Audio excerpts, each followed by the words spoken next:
Good day mga ka-farmlat. It's me again, Olive, dito po sa Greenfield Realty. Welcome po sa panibagong vlog po namin for today. Bali na dito po ako ngayon sa Lopez, Quezon, kung saan bibisita po ako ng property na may sukat na 2.4 hectares. So, ito pong property po na to ay medyo mahaba po yung right of way, ano? So mamaya i-explain ko lahat yan. Pero kagandahan itong property na to, kahit siya ay na-clearing na, flat land po itong property na to. So maganda po, palinis po natin, and then pataniman na lang po ng panibago. At the same time, maganda rin po pag-alagaan din po ng hayop. So mamaya i-explain ko po lahat yan.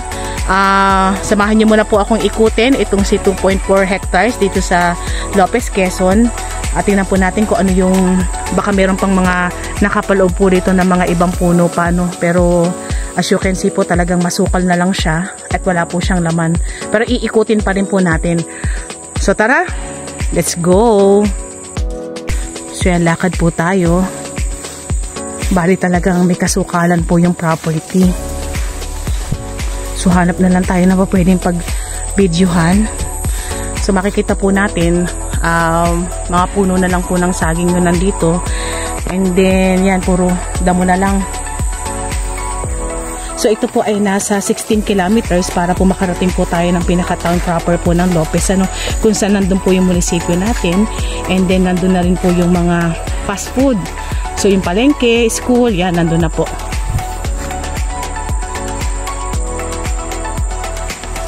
Masukal talaga. So explain ko lang po kung bakit dito na rin ako nag-video sa may pinaka-loob po, ano. Bali ito po, may right of way po ito na nilakad po kami, ano. Pero ang sabi po ni Kagawad, hindi na po siya magiging right of way kasi ito po ay nagpapirma na po siya sa mga properties na nandito na gawin po itong barangay road. So dati pa daw po ito talagang nakaproposal na barangay road, kaya lang hindi matuloy-tuloy po ang pagsudsod dahil may isang property dun sa may pinakabungad sa tabi po ng National Road na ayaw pang pumirma kasi parang ayaw niya pang magpadaan. So medyo nabinbin po yung pagsudsod ng property nung minundaan po, ano. Kaya hindi po nila nagawan ito ng barangay road agad-agad. So nagkaroon po kasi na isang may-ari doon sa may bungad na talagang ayaw po niya magpumirma para po doon sa gagawing barangay road. So ngayon daw po okay na, nakapirma na po, pumayag na po.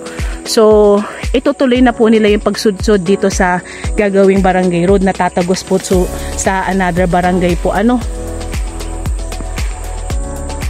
So yan, ikot pa po tayo, ano. Bali yung barangay road po natatagusan po kung sakaling magawa po yung pinaka road po dito is tatagos po yun ng Veronica. So talagang nakapropose na po siya as barangay road po, ano. And then ang mga pirmahan po ng mga may-ari ng lupa rito is magkakaroon po ng tig 2.5 meters ang bawat isa para po magawa po si barangay road.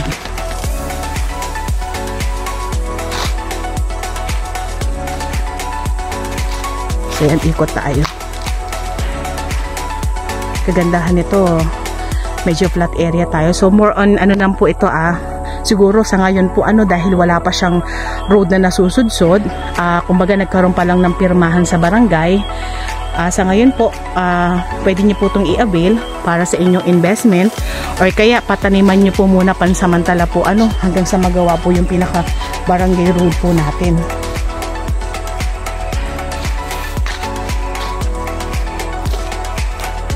So meron tayo isang masipag na kagawad na nagpapapirma or nag-aayos nito para ma-push na po talaga yung pinaka-barangay road po dito. So kagandahan nito, maganda yung property. Yun nga lang po, medyo challenging pa po yung pagpunta rito kasi nga po talagang 8 minutes po yung nilakad namin para lang makarating dito sa property.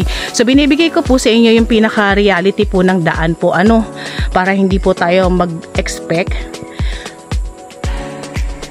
And then, kaya po ito binebenta sa murang halaga kasi ito po ay wala siyang tanim.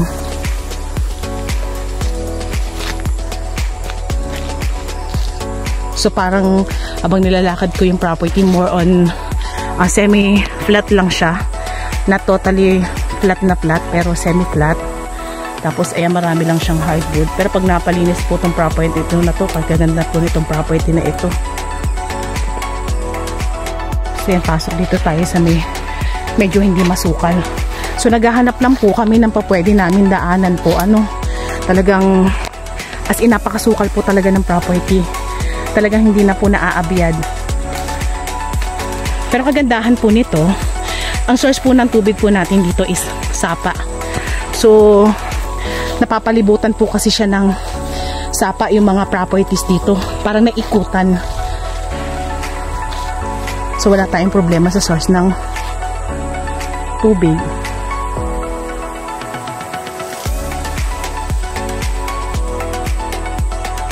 So saging lang po yung pinakalaman niya, and then mga konting ulingin, pero kagandahan nga po yan, semi-flat lang. So once na magawa po yung pinaka barangay road, kaya madali na pong pumunta dito sa property. Gaya ng nasabi ko, for investment lang po, hanggat mura. And then explain ko din po about po dun sa documents itong property na to. Ito po ay TCT title, and then kagandahan, buhay po si owner. So mag-isa lang po siya nakalagay sa titulo. So yun po ang kagandahan nitong documents, itong property na to. Napakadali po niya ayusin, wala pong problema sa documents.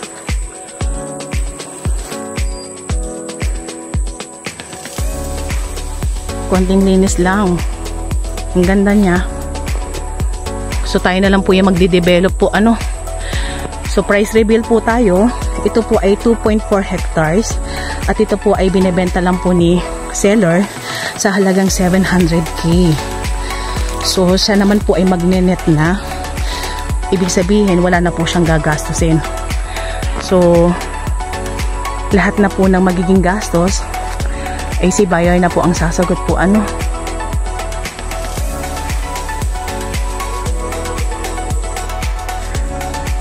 So kagandahan po nito, Lopez lang po tayo. Medyo malapit-lapit po tayo. Kahit saan kami umikot, flat area lang po talaga siya. Pero talagang as in talagang makikita nyo talaga sa video, sobrang damo.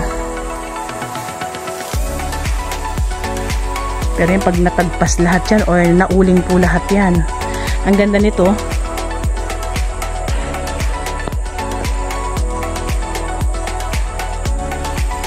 Ikot-ikot lang tayo para makita natin kung gaano kasukal. Talagang pati yung dadaanan mo talaga hindi mo talaga makita.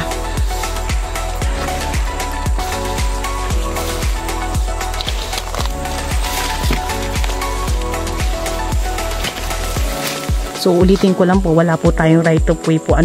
So ito po ay nakapropose na as barangay road, and then nagkaroon na po ng pirmahan sa barangay kung saan nagpapirma na po yung ating kagawad para po magbigay po ng tig 2.5 meters ang bawat property para po magkaroon ng barangay road po.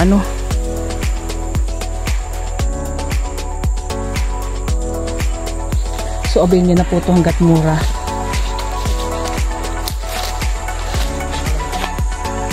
So yan, ikot pa rin tayo. And then kagandahan itong property po na to, mapapansin po natin yung pinakakalupaan niya. Hindi dumidikit sa tsinelas yung pinakaputik. So very healthy po yung lupa. And then katunayan, yung mga karatig po niya, nagpapatanim po ng mga mais. So ang ganda daw po ng mga bunga. So it means po talagang maganda po yung pinaka klase ng lupa dito sa may property. So talagang linisin lang.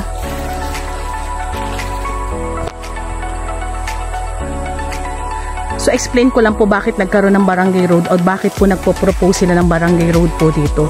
So marami na po kasing hiningan ng mga right of way, yung mga karatig po nito, yung mga nasa dulo pa.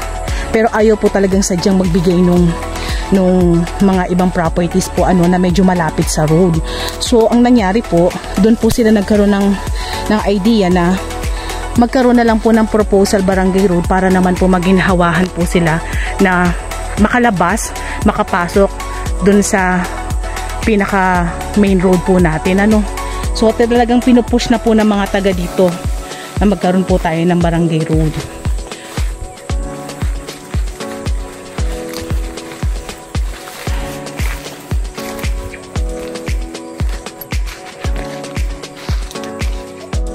So yan, tinry po talaga namin ikutin yung property, pero talagang medyo may kasukalan. So yung mga ibang part lang ang pwede namin pasukin, yung ibang part talaga hindi na namin mapapasok.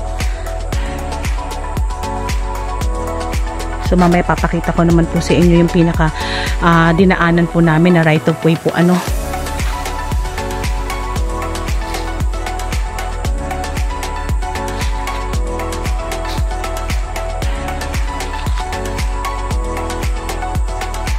So yan, bali ito po yung property na binisita ko po, ano, and then itong sumunod po na to is iba na po ang may-ari nito. So mapapansin po natin kapantayan po ito, nakagaya rin po nung binisita ko, kaya lang hindi natin makita yung kapantayan niya, even hindi naman po siya totally flat, pero hindi natin makita kasi nga po ay talagang napakasukal. Pero kung magtatanim po tayo ng mga niyog, parang ganito na rin po magiging itsura niya, pero hindi po to sakop ng property, ha, pero ganyan din po magiging itsura niya kasi kapantayan po siya. So karugtong po siya nitong property na binisita natin na 2.4, so expect din po natin na ganyan din po yung itsura niya. So dito po muna tayo dadaan pansamantala, lalakad po tayo para makalabas po tayo ng property. So dito kanina kami dumaan, and then yung pinaka road, to be honest po, ano, hindi ko po alam kung saan dadaan yung pinaka road po natin, pero dito do po talaga dadaan siya, natatagos po doon sa may barangay road po doon, ano. So Villa Aurora po yung tatagusan ng barangay road. Bali ito yung pinaka source ng tubig po natin, ano. So bali kagaya ng nasabi ko, yung pong lahat ng may property po rito is ayan po, pinaka boundary po nila yung pinaka ilog or sapa. Sapa ba to? Malaking sapa. Ayan, so sagana tayo sa source ng water.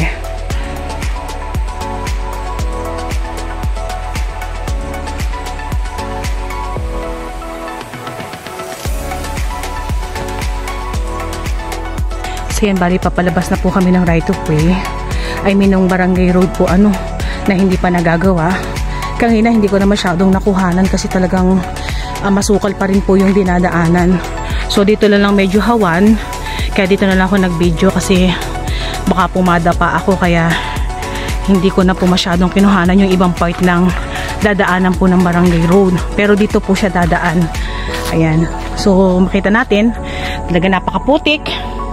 Yan, so binibigay ko po yung reality po talaga ng daan and then na property po, ano.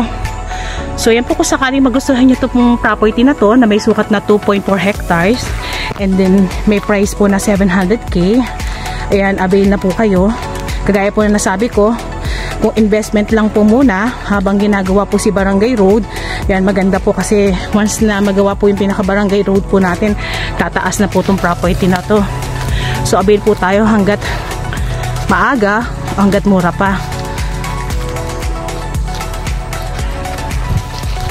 So yan po, pwede na po kayo magpa-reserve. Kung sakali po, pwede nyo po kami i-message sa aming WhatsApp and Viber na mag-a-appear sa inyong mga screen. So yan po, papalabas na po ako. By the way, it's me again, Olive, dito po sa Greenfield Realty. Yan po, thank you po.